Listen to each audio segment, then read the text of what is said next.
Hello, grade 2 learners. How are you? Hope you're doing great. This is your radio teacher, Evelyn C. Castro of Zingras 1 on the air. Your learning buddy giving such a wonderful time again with you to make a difference in learning together. You are with Radyo Eskwela for English. I believe you are excited with our next topic, identifying the basic sequence of events and making relevant predictions about stories. This is your English 2 module number 8. Do you have a copy of your English 2 module number 8 with you? Join with me as we learn together. What we need to know today is that at the end of this module, you're expected to first, identify the basic sequence of events and make relevant predictions about stories. Second, ask and answer simple questions with the following question markers: who, what, where, when, why, and how based on the story. Are you ready? What's in? Have you met the word sequence? Are you familiar with this word? Sequence is the order in which events happen. It helps you understand what you read. As we continue, may we have this exercise a good try. Predict which comes first. Predict which comes first. Are you ready, learners? Okay, number 1. Which comes first? A young boy or a baby boy? A young boy or a baby boy? Correct. A baby boy comes first before a young boy. Number 2. A seedling or a tree? A seedling or a tree? Correct. A seedling comes first before a tree.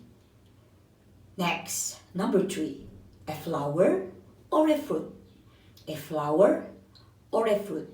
You got it right. A flower comes first before a fruit.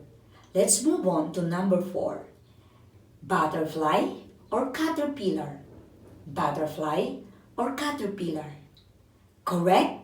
A caterpillar comes first before a butterfly.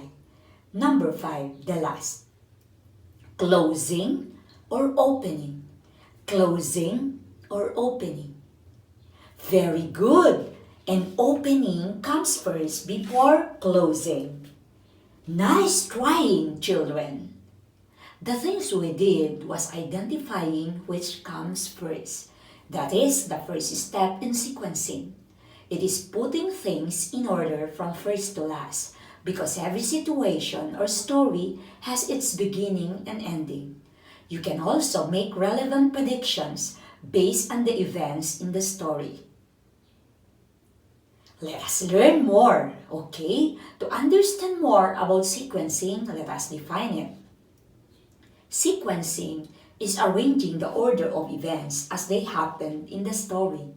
You can sequence events by knowing the details, using your personal experience, and understanding the message. Knowing the correct sequence will also help you predict what will likely happen next. To learn more, let us try to arrange the following events. Try to arrange the following events. First, when he went out from their house, he noticed that the clouds were dark. When he went out from their house, he noticed that the clouds were dark. Second, so he rushed and went back to their house. So he rushed and went back to their house. Third, Greg was about to go to school last Monday. Greg was about to go to school last Monday.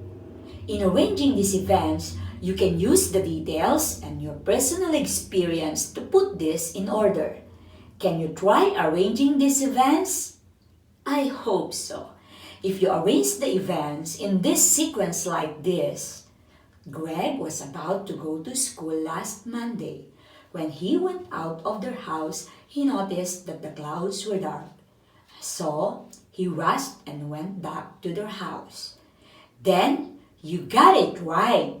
Did you arrange the events with the same sequence, learners? Good. Did you get it right? Well done.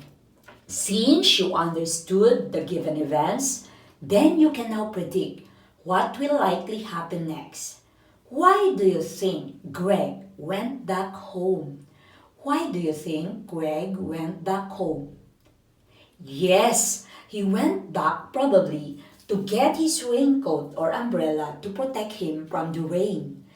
In doing this, you have used your understanding and experience to predict what will happen next.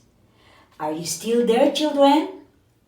Let us check how you understood it. Predict what is likely to happen from the given events. Predict what is likely to happen from the given events. Choose the letter only. Are you ready? Let's begin. Number 1. The pupils are much disciplined. Their teacher went out. The pupils are much disciplined. Their teacher went out. What is likely to happen next?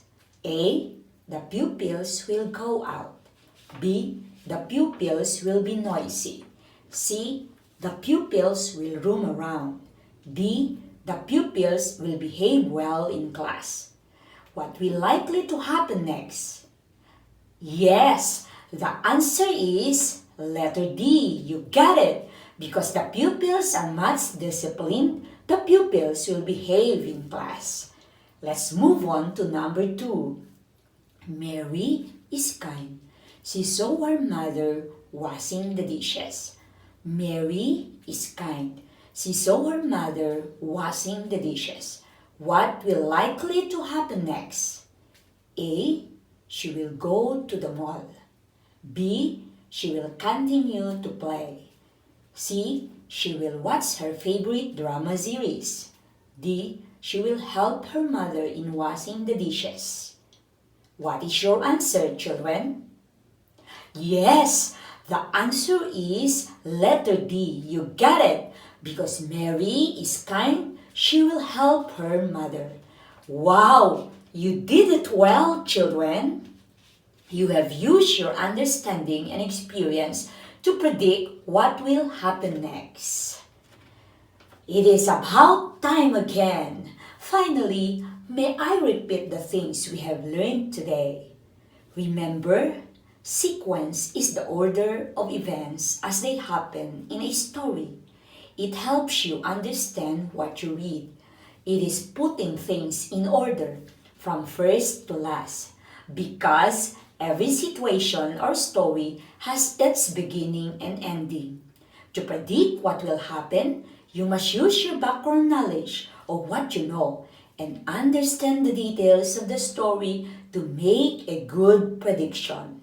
That is, identifying the basic sequence of events and making relevant predictions. Are you still there, children? Okay, learners, as I have said earlier, if there is a beginning, there is also an ending. So that ends our discussion for this afternoon. I hope you learned something today to make a difference. I am happy being with you throughout the lesson. This is your radio teacher, Evelyn C. Castro of Dinras 1 saying, continue to learn together to make a difference. See you in the next lesson next week. Stay tuned to our radio-based instruction in English. Again, this is SDOIN Radio Eskwela. We learn together and let us continue to make a difference in learning together. Thank you for listening and God bless everyone.